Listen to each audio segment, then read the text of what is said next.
नमस्कार, जोहार। झारखंड का एकमात्र सरकारी न्यूज चैनल क्लीन न्यूज में आपका स्वागत है। समस्या किसान से जुड़ा हो या हो पारा शिक्षकों का मुद्दा, हर खबर पर होगी हमारी पैनी नज़र। सभी खबर सिलेक्टेड और काम की है, तो वीडियो के अंत तक बने रहें। साथ ही आप न्यूज को किस गांव या शहर से देख रहे हैं, हमें कमेंट में ज़रूर बताइए। आज का लाइक हम 100 रखते हैं, उम्मीद है कि आप इसे पूरा करेंगे। और रोजाना पंचायत चुनाव का अपडेट पाने के लिए चैनल को सब्सक्राइब कर बेल आइकन को प्रेस करें। तो चलिए जानते हैं आज का मुख्य समाचार। राष्ट्रपति चुनाव की वोटिंग खत्म, सीएम हेमंत बोले पार्टी के निर्णय अनुरूप वोटिंग। सोमवार को राष्ट्रपति चुनाव खत्म हो गया। झारखंड विधानसभा से भी सुबह 10 बजे शाम 5 बजे तक वोटिंग हुई। सुबह में सबसे पहले बीजेपी विधायक अनंत ओझा ने वोटिंग की। इसके बाद आसू सुप्रीमो सुदेश महतो, बाबूलाल मरंडी समेत अन्य विधायकों ने वोटिंग की। दोपहर में सीएम हेमंत सोरेन विधानसभा पहुंचे और वोटिंग की। इस दौरान उन्होंने कहा पार्टी के निर्णय के अनुरूप वोटिंग हुई है। पहली सोमवारी को लेकर बाबा धाम में कांवरियों की उमड़ी भीड़। श्रावणी माह की पहली सोमवारी को देवघर के बाबा मंदिर कांवरिया से फट गया। बोल बम के नारे से गुंजान क्षेत्र में हर तरफ कांवरिया नजर आ रहे थे। बाबा धाम परिसर में कांवरिया की इतनी भीड़ है कि तिल रखने की जगह तक नहीं लग रही थी।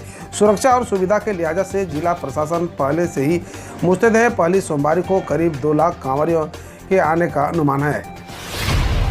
महुआ मांझी बोली द्रौपदी मुर्मू एक सुलझी हुई महिला है, आदिवासी हित के लिए काम करती है। झारखंड से राज्यसभा सांसद महुआ मांझी ने विशेष बातचीत में कहा कि हमारी पार्टी ने राष्ट्रपति चुनाव में पद की उम्मीदवार द्रौपदी मुर्मू के पक्ष में मतदान करने का फैसला किया है। चूंकि हमारी सरकार गठबंधन की है, इसलिए हमने द्रौपदी मुर्मू के पक्ष में मतदान करने का फैसला थोड़ी देर से लिया था, लेकिन फैसला हो चुका है और पार्टी गुरुजी के आदेश का पालन करेगी। दिल्ली रवाना होने से पहले महुआ मांझी ने बातचीत की थी। सरेंडर करने की तैयारी में था। 5 लाख का ये इनामी नक्सली, उससे पहले माओवादियों ने मार डाला। सेंट्रल कमेटी के सदस्य अल्लाह दा ने सरेंडर करने से पहले ही सब जोनल कमांडर गुलशन सिंह मुंडा उर्फ गादी मुंडा उर्फ सुभाष मुंडा की हत्या कर दी गई। गुलशन पर 5 लाख रुपए का इनाम था। हत्या के आरोपी शीर्ष नक्सली अनल दा पर 1 करोड़ का इनाम है।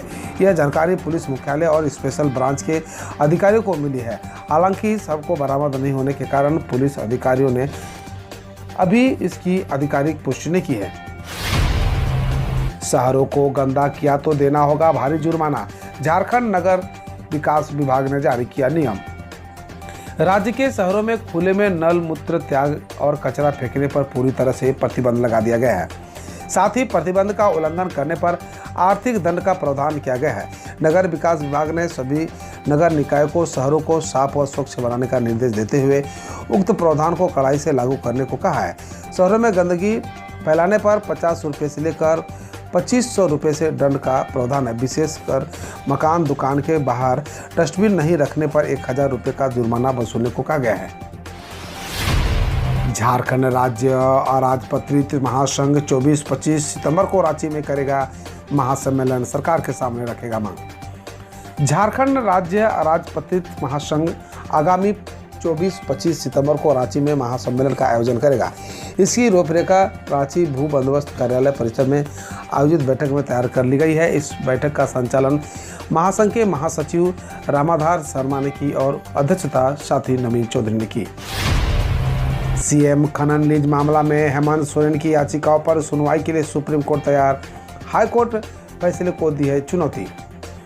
सुप्रीम कोर्ट झारखंड सरकार और राज्य के मुख्यमंत्री हेमंत सोरेन की ओर से दाखिल 2 अलग अलग याचिकाओं को सुनवाई के लिए सूचीबद्ध करने पर सोमवार को सहमत हो गया। यह याचिका हाईकोर्ट के उस फैसले को चुनौती देते हुए दाखिल की गई है जिसमें खनन पट्टे जारी करने में कथित अनियमितताओं को लेकर मुख्यमंत्री के खिलाफ जांच की मांग वाली एक जनहित याचिका को सुनवाई के लिए स्वीकार किया गया था। झारखंड के कोडरमा में नाव पलटने से 2 बच्चों समेत 8 डूबे, 2 ने तैरकर बचाई जान, प्रशासन ने दिए जांच के आदेश। कोडरमा के मरकच्चू स्थित पंचखेरी जलाशय में रविवार को नाव पलटने से 8 लोग डूब गए। नाव में नाविक समेत कुल 10 लोग सवार थे।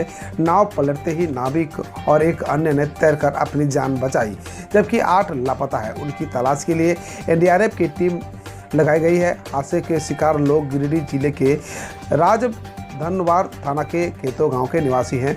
प्रशासन ने हादसे की जांच के आदेश दिए हैं। घटनास्थल कोडरमा और गिरिडीह की सीमा पर स्थित है।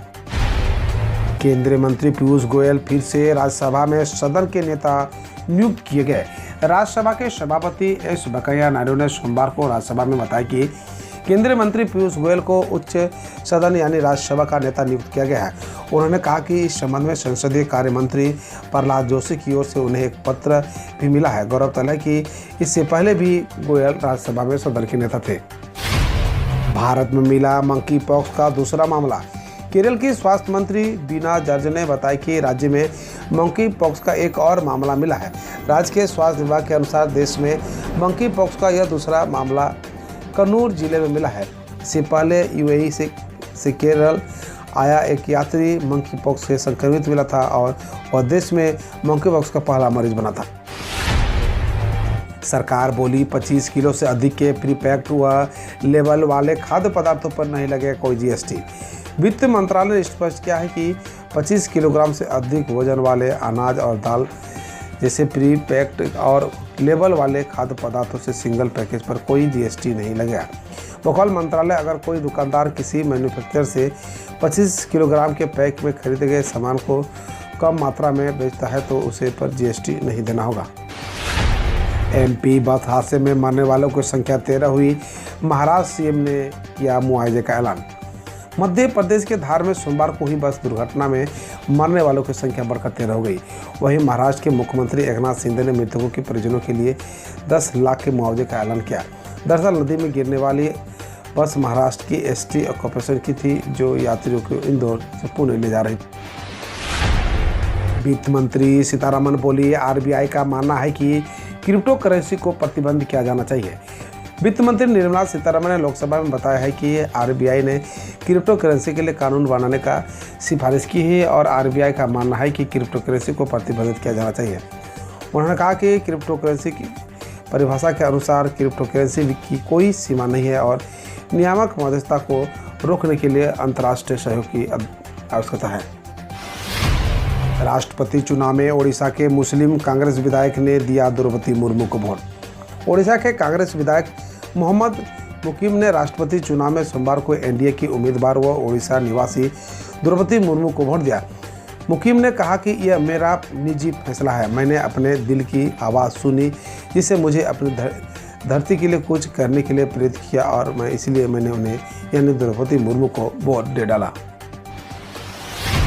कई राज्यों में भारी बारिश की चेतावनी, मौसम विभाग ने जारी की सूची।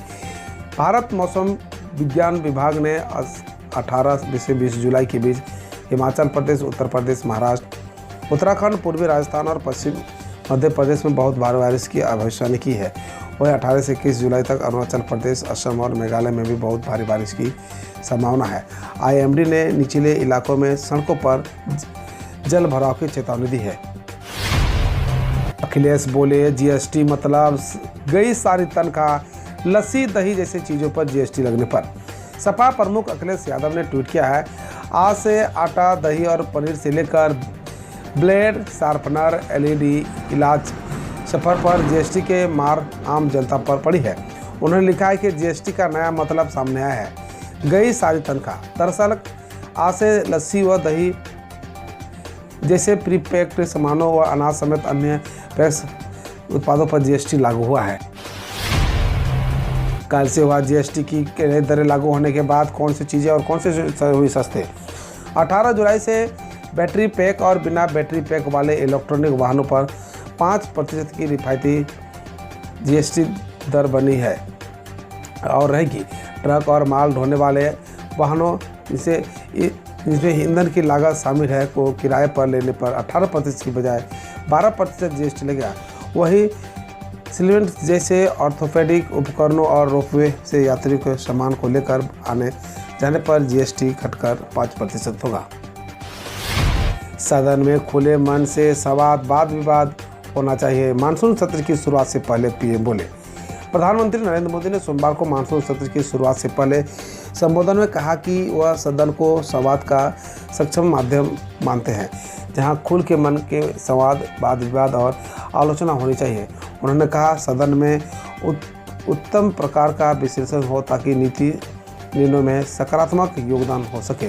प्रधानमंत्री ने सांसदों से सत्र को प्रोडक्टिव बनाने की अपील की। देश के 15वें राष्ट्रपति के चुनाव के लिए शुरू हुआ मतदान। देश के 15वें राष्ट्रपति के लिए चुनाव के लिए सोमवार सुबह 10 बजे से संसद भवन व विभिन्न विधानसभाओं में मतदान शुरू हो गया था। 776 निर्वाचित सांसद और देश भर के 4033 निर्वाचित विधायक अगले राष्ट्रपति का चुनाव करेंगे। इस चुनाव में एनडीए की ओर से द्रौपदी मुर्मू, जबकि विपक्ष की ओर से यशवंत सिन्हा उम्मीदवार है। वहीं 21 जुलाई को मतगणना होगी। हर घर तिरंगा अभियान के तहत 13 से 15 अगस्त तक 20 करोड़ मकानों पर फहराया जाएगा तिरंगा। एक आधिकारिक बयान के मुताबिक केंद्र सरकार ने हर घर तिरंगा अभियान के तहत 13 से 15 अगस्त तक जन भागीदारी से देश भर में 20 करोड़ से अधिक मकानों पर तिरंगा फहराया जाएगा।